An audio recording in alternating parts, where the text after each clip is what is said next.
किसी ने बड़े कमाल की बात कही है कि जिंदगी में संकट का हर दरिया पार होगा, थोड़ी सी हिम्मत रखिए, देखना एक दिन चमत्कार भी होगा। हाय गाइस, मेरा नाम है आरजे कार्तिक। एक छोटी सी कहानी। ये कहानी एक अमीर सेठ की। एक सिटी के सबसे अमीर सेठ थे, बहुत सारा पैसा था, बहुत सारे बिजनेसेस चल रहे थे, बहुत सारी फैक्ट्रीज के मालिक थे, कहीं कोई कमी नहीं, हर तरीके से संपन्न थे। एक दिन अपनी फैक्ट्री का दौरा करके शाम में घर लौटे थे। बड़ा सा बंगला, आलीशान बंगला। अंदर पहुंचे तो देखा कि घर वाले सारे लोग जो थे पूजा पाठ कर रहे थे, शाम की आरती चल रही थी। सेठ जी को भगवान से थोड़ी डिस्टेंस बनाने में मजा आता था। वो नास्तिक टाइप के थे, वो दूर रहते थे। अपने कमरे में चुपचाप चले गए, जाकर के अपना हिसाब किताब करने लगे, एनालाइज करने लगे क्या सही हुआ क्या गलत हुआ। नौकर को बुला करके कहा कि एक कप कॉफी लेकर के आ जाओ। नौकर गया कॉफी तैयार करने के लिए। अचानक से सेठ जी को दर्द होने लगा, सीने में बेचैनी महसूस होने लगी। वापस नौकर को बुलाया और कहा कि एक काम करो, फटाफट से डॉक्टर्स को बुलाओ, कॉफी बाद में बनाना। उस सिटी के जो टॉप हॉस्पिटल के डॉक्टर्स थे वो सारे के सारे आए, आकर के जांचें करी, बहुत सारी रिपोर्ट्स आई। मालूम चला कि सेठ जी हर तरीके से परफेक्टली फाइन थे। सेठ जी ने कहा कि मुझे तो अभी भी बेचैनी हो रही है, मेरे लिए तो दवाइयाँ लिखी। डॉक्टर्स ने कहा कि आप ठीक हैं, कहाँ परेशान हो रहे हैं। फिर भी सेठ जी का मन था, वो अंदर ही अंदर अजीब सा महसूस कर रहे थे। तो डॉक्टर्स ने दवाइयाँ लिख दी और साथ में नींद की गोली लिख दी कि अगर नींद ना आए तो ये भी ले लेना, लेकिन आप आज आराम करना, किसी बात की वजह से शायद आप परेशान हैं, इसीलिए आपको बेचैनी हो रही है। नौकर ने खाना तैयार किया, दवाइयाँ लेकर के आ चुका था। सेठ जी ने दवाई ली, सोने के लिए बिस्तर पर चले गए, लेकिन नींद नहीं आ रही थी, करवट बदल रहे थे। बिस्तर से उठ करके वो नींद की गोली भी ले ली, लेकिन तब भी नींद नहीं आ रही थी। बहुत देर हो गई थी। घड़ी उठा करके देखा तो रात की 3 बज रही थी। सन्नाटा था, हर तरफ शांति थी।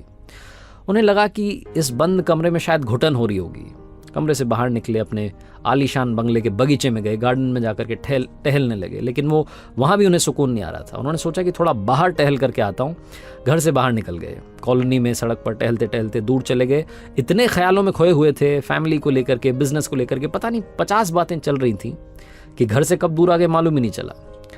सड़क किनारे एक चबूतरा था, वहाँ जाकर के बैठ गए, चप्पल नीचे उतार दी, आराम से बैठे थे। उसके बाद में अपने बचपन को याद करने लगे, उन दिनों को याद करने लगे जब स्ट्रगल किया करते थे, जब लाइफ में कुछ नहीं था। वो सारे दिन याद आने लगे। सेठ जी अपने ख्यालों में थे, तभी वहाँ एक कुत्ता आया और उनकी एक चप्पल अपने मुंह में दबा करके भाग गया। सेठ जी ने देखा तो फटाफट से उसके पीछे भागे अपनी चप्पल छुड़वाने के लिए।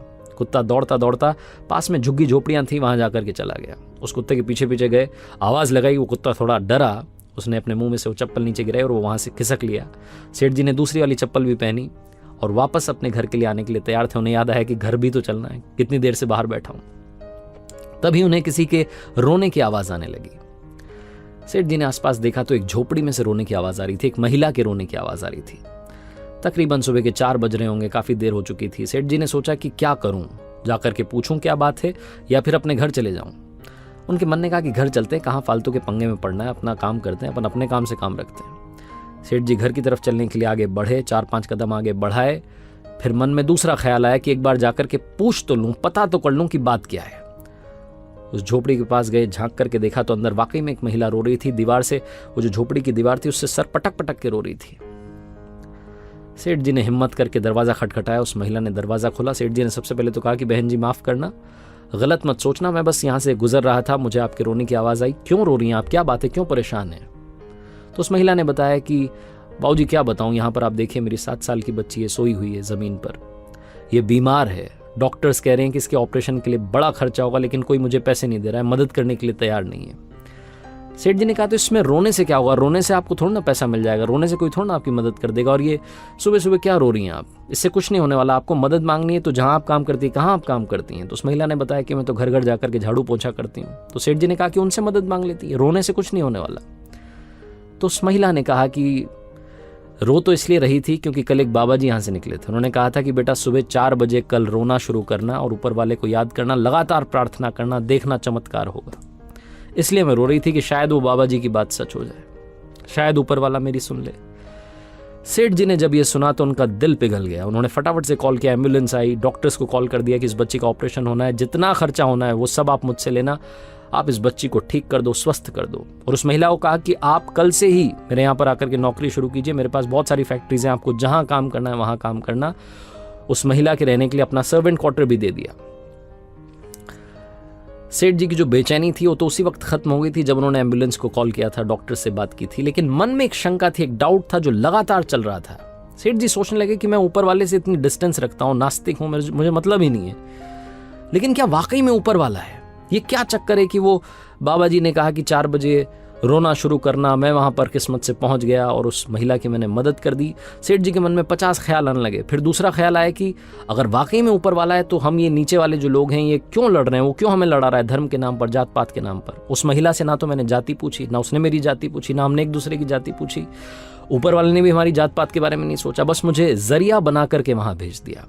सेठ जी को उस दिन समझ में आया कि लाइफ में वो काम में बड़ा विश्वास रखते थे कि कर्म किए जाओ, वो काम करेंगे तो रिजल्ट मिलेगा, काम करेंगे रिजल्ट मिलेगा। उस दिन एक और बात समझ में आई कि काम के साथ साथ, वर्कaholic होने के साथ साथ दूसरों की मदद करना, वो ह्यूमैनिटी का भाव रखना भी बहुत ज़रूरी है। सेठ जी को उस दिन समझ में आया कि जब मैंने किसी की मदद करी तो मुझे सुकून मिला, वो जो अंदर की बेचैनी थी वो ख़त्म हो गई। दुनिया में ऊपर वाले ने सिर्फ एक धर्म बनाया जिसे ह्यूमैनिटी कहते हैं, मानवता कहते हैं, इंसानियत कहते हैं। ये कहानी काफ़ी कुछ सिखाती है। पहली बात तो सिखाती है कि अगर आप भरोसा रखेंगे तो चमत्कार ज़रूर होगा। दूसरी बात सिखाती है कि ज़िंदगी में एक दूसरे की मदद करते चलेंगे तो आपकी मदद अपने आप ऊपर वाला करेगा। और तीसरी सबसे बड़ी बात सिखाती है कि ज़िंदगी में ज्ञान बांटने से हमेशा कुछ नहीं होता, मुस्कान भी बांटना ज़रूरी होती है। इसीलिए आरजे कार्तिक हर कहानी के आखिरी में कहता है, ऊपर वाले के आशीर्वाद के साथ, अपनी मेहनत के साथ, अपनों के प्यार के साथ कर दिखाओ कुछ ऐसा कि दुनिया करना चाहे आपके जैसा। याद रखिए, हर सोमवार सुबह 9:30 बजे मेरे सोशल मीडिया हैंडल्स पर देखिए एक नई कहानी।